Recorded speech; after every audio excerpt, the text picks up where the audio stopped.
My videos have been getting progressively longer for the last few weeks, which has made filming impractical. So this time I decided to write a script about something I have barely anything to say about. AI. I just don't think it's that big a deal. Like, don't get me wrong, I am aware that there are massive implications in the immediate term, and in the long term, I'm sure the technology will settle into some niches where it has useful applications. It's just, look, y'all are smart people. You know about astrology. You know about fortune telling and oracles and tarot cards. And when people talk to these things, the chatbot convinces them that it is extremely effective and that they are very smart and special for recognizing it. Tricking people into thinking that the chatbot is a competent expert was the first trick we ever got one to do in fucking 1966. And I'm not against fortune telling. Hell, I make and sell my own custom fortune telling deck. The 4th edition will be linked in the description, and the 5th edition will be available in a few weeks if I can get my shit together and finish the last 3 paintings. And fortune telling can be a valuable tool that makes human decision making better. If you don't know anything about crops and you ask chicken guts to tell you what to plant and when, you're probably going to do better than you would have otherwise just because of the advantages of picking something and sticking to it. But these are toy technologies. They're fine to use when 2/3 right is good enough.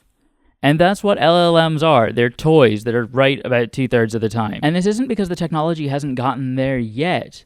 Being unreliable is intrinsic to the way that LLMs work, and if somebody fixed that, that wouldn't mean that they had incrementally improved LLMs. It would mean they'd invented a new technology that is a different technological revolution based on shit we don't have right now. So until the technology moves on from it'll be better than qualified humans next year to it's better than qualified humans now, I'm going to continue to assume that after the bubble bursts and we're thrown into global economic turmoil for a decade, the version of the technology that comes back won't be running in data centers around the world. It'll be running on desktop PCs because that'll be the most sophisticated version of the technology that is viable economically to run. And it'll be doing shit like to-do lists and keeping track of birthdays and teaching you things that you don't need to learn right because it's a toy. Okay, so like the cheating matters, I guess. It matters that LLMs are collapsing the core evaluative tool that we use in our whole education system, but that's not LLMs creating a new problem. That's LLMs rendering a problem that schools have had for a very long time finally completely catastrophic instead of just very bad. We proactively, consciously, and intentionally train kids to prioritize efficiently maximizing their grades over comprehending the material. So no shit, they're using a computer program that can get them better grades than they'd get if their grade reflected their comprehension of the material. There are minimum GPAs to apply to colleges. College Board, the company that does the SATs and ACTs, sells prep books that teach you how to game the mechanics of the test. There's a whole kind of high school class, advanced placement, where if you do good enough on a test at the end, the test counts for college credit. This is what we told them school was for. The interventions that are necessary to solve this problem are massive.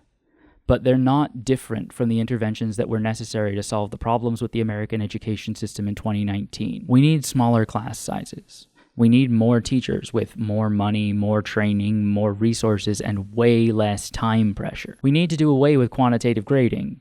My preferred alternative is pass-fail with narrative evaluations. We need to teach collaboration and co-working. And don't fucking get me started on standardized tests. Or do, but like I'm not going to get myself started here. We need massive cultural and economic investment in education as valuable for its own sake. We need an informed, engaged, and attentive public who care whether the kids are learning, not whether the kids are scoring. We need to focus on the quality of the lives that our system is preparing our kids for, not the quality of the kids that the system is producing for industry. It is extremely fucked up that we grade children the same way we grade eggs. If grade A eggs got to hatch and live free range, grade B is sent to the factory farms, and grade C is what we cracked open and ate for breakfast, the chickens would be cheating too. The good news is that kind of system would follow pretty naturally from a culture that genuinely and deeply values education and knowledge, so as long as the academy can get its shit together and start earning public trust instead of just condescending to everybody who doesn't trust them already, we've got a shot. That is, if the education system really does have something to offer underneath all the bullshit, which I think it does. I think that sincere, transparent, and egoless communication about what actually goes on in the academic world would convince a lot of people that it is good for our civilization to have schools, professors, researchers, and all that other shit. For their own sake, not as a mechanism for producing something else. But right now, the public mistrust is kind of deserved, if for no other reason than condescension is our main response to people being critical. And I can't call that a bad reason to doubt the academy, because that's exactly why I don't trust the fucking LLM bros who insist that it's going to change the world. Because, hold on.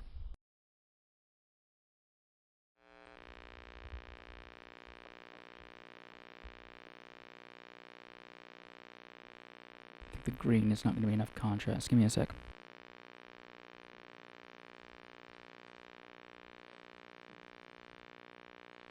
Any widely distributed message is going to reach a wide variety of people. Obviously, that's what widely distributed means. If something is distributed only to a very specific group of people, that's narrow distribution. And we're abstracting a lot here, but let's assume that comprehension is just one thing, and we can sort everybody who receives a message in terms of how well they comprehended it. This message did not do a very good job of communicating its message to most people. See, because the chunk that's over here in the gets it zone is very small. This is either a badly formed message or a message about something that just is very difficult to comprehend, or both. And there are some people who get it, a lot of people who don't get it, and some people right here in that little curve who don't get it, but they think that they do. Or they sort of get it, enough that they're ashamed that they don't get it more, or they know that people expect them to get it. Whatever it is, there's something going on that puts them on the cusp of getting it where they don't really quite have it.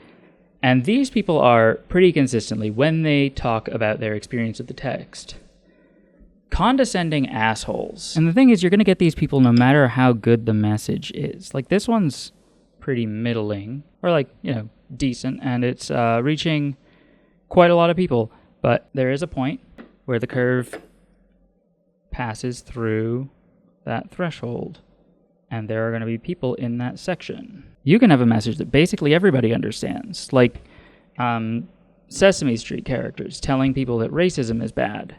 And you're still going to have people like Tucker Carlson who are out here arguing that the message of that media is that white kids should be ashamed to be white because he doesn't get it, but he thinks that he does.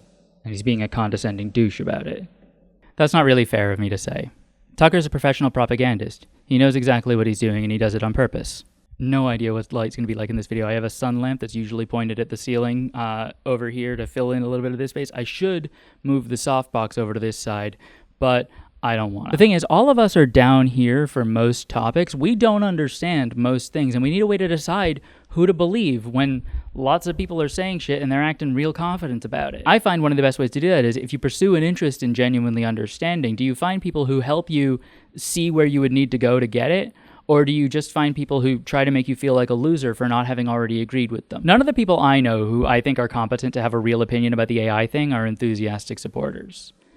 I haven't heard all of them talk about the bubble thing, but the ones I have all think that we're heading to a big crash. My position on how little this technology can do is more extreme than some of these people's takes, but in other cases, I would say that my position is the same, but phrased significantly more glibly. I am not an expert in AI. I study rhetoric, persuasion.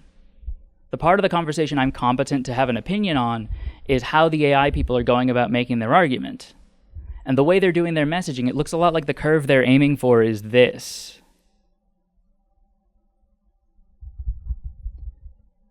I don't know shit about machine learning, but I know a con when I see one. Oh my god, my phone ran out of storage and stopped recording 8 seconds after I shot that last take. I am so glad that I walked around to check on the lighting settings. I'm about to scroll my Patreon supporters by right here, which does mean we're at the end of the video, but if you hang on till the very, very end, I'll tell you the punchline to this joke.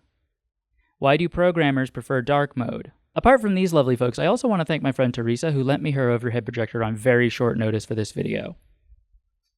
I want one of these so bad now. This is such a fun and cool aesthetic to work with for these videos. I'm going to be checking estate sales because I super cannot afford to spend $200 on eBay getting one. I'm pursuing a career doing exactly the kind of academic reform activism that I said we need in this video, and to do that, I am seeking public funds, by which I don't mean grants, I mean Patreon. If I'm going to do this, I need two things: a stable income and strategic freedom. There is no way to get both of those things at the same time from an institution or from a grant. I'm relying on you. And backing me on Patreon is not the only way you can invest in the future of the Academy, but the average annual alumni donation is about $400. How much of that money do you think goes to flexibility and reform? If you've considered donating to your alma mater, but you're worried they're going to spend the money, I don't know, creating 40 new tenure-track positions for AI researchers at once and a brand new chatbot named after the school mascot that they're promoting to students and professors, back me on Patreon for half of what you would have sent them. It'll be cheaper for you, way bigger relative impact for me, and it's just as much of a gamble on the future of the Academy, but at least I'm not the one giving my students official resources for not doing their work. There's a link to my Discord server in the description, and we do a feedback session there the day after I post these videos, so if you want to share thoughts on the production, hop in. You should like this video now, because if you change your mind, you can always come back and unclick it later, but you won't remember to come back and like it if it occurs to you 2 days from now that this was a good video. Same goes for subscribing. Also, I'm racing my roommate, Astrid Lundberg, to 100K on YouTube. She gets about 100 new subscribers every day, and I get about 40. So I think if you subscribe and send this video to 2 people you think will like it, I'll outpace her. I said this video was going to be shorter than the last 2, and it is, and that it was going to be about something that I don't care about. And it was. Also, goddamn, I spent a week and a half writing it, and it was 10 pages long. I had to cut out most of it. I've been filming now for 2.25 hours, and a script that I cut the hell out of to fit within an hour-long filming session, and I've got clean takes of this line already. I just don't think I've nailed it yet. I don't know what's wrong with me. I just can't seem to do less work. And programmers prefer dark mode because light attracts bugs.